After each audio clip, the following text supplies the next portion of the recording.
Bom dia, boa tarde, boa noite. Meu nome é Isabel, sou orientanda da professora Julia Clascou e hoje eu vou falar sobre meu projeto de PIBIC, que foi uma revisão sobre dimorfismo sexual em morcegos. Iniciando, o dimorfismo sexual é a diferença fenotípica presente em indivíduos de sexos distintos de uma mesma espécie. Essa diferença pode ser encontrada de várias maneiras, sendo algumas delas uma diferença de comportamento, uma diferença de odor, de vocalização e de morfologia, como está evidenciado no exemplo abaixo, com essa espécie de morcego que tem um dimorfismo muito grande na região do focinho. Já falando de morcegos, é um grupo muito rico e diverso, então buscar um padrão único de dimorfismo é complicado e até mesmo errado. Muitas vezes são feitas generalizações, como fêmeas são maiores do que machos em morcegos, mas essas generalizações não representam a grande variedade e diversidade que existe dentro do grupo.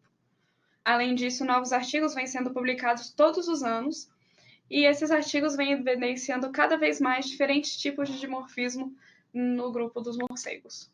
Com isso, o meu trabalho busca responder duas perguntas, sendo a primeira, o que se entende de dimorfismo sexual e o que falta de se entender sobre dimorfismo sexual em morcegos, e a segunda, quais são os tipos de dimorfismo sexual presente em morcegos.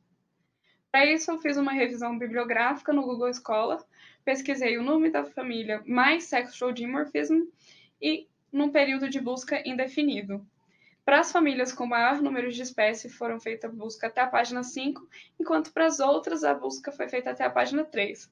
Essas páginas foram escolhidas porque a partir delas não eram encontrados mais artigos relevantes para minha pesquisa.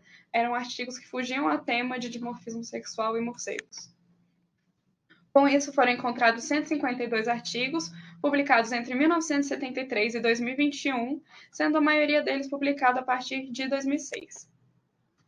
Foram encontradas informações para 196 espécies, o que representa 15% de todas as espécies conhecidas de morcego atualmente, e nessa imagem a gente consegue ver a porcentagem de espécies com informações em azul, enquanto em vermelho tem a porcentagem de espécies sem informações de dimorfismo sexual, e a gente consegue observar que 3 famílias, Misopodidae, Crassiornicteridae e Cistudidae, nessas 3 famílias não foram encontradas nenhuma informação para nenhuma espécie delas de dimorfismo sexual. E os tipos de dimorfismo sexual encontrados nessas famílias foram de tamanho, às vezes com fêmeas maiores que machos e às vezes com machos maiores que fêmeas, sendo que essa diferença de tamanho pode ser homogênea entre famílias, então em algumas famílias todas as fêmeas eram maiores que machos ou todos os machos eram maiores que fêmeas, enquanto para as outras famílias isso dependia de espécies, então era heterogêneo, e a diferença de tamanho encontrada foi total, tamanho das asas, tamanho do dente, do crânio, da mandíbula e de dígitos. Também foi encontrada uma diferença de coloração para algumas espécies, de massas, com fêmeas mais pesadas que machos ou machos mais pesados que fêmeas, na forma do crânio, dente e cintura pélvica, para algumas espécies também, vocalização, comportamento de voo, uma diferença de presença e ausência de glândulas, ou uma diferença na composição histológica dessas glândulas. Foi encontrado também uma diferença na taxa metabólica de algumas espécies, na quantidade de ectoparasitas e no desenvolvimento ontogenético. Por fim, existe ainda uma necessidade da continuação do estudo de dimorfismo nesse grupo, já que, como a gente viu, em 3 famílias não foram encontradas nenhuma informação sobre o dimorfismo sexual, além de só termos encontrado informações para 15% de todas as espécies conhecidas atualmente. Entretanto, essas 15% de espécies já não mostram uma grande variedade de tipos de dimorfismo sexual existente no grupo.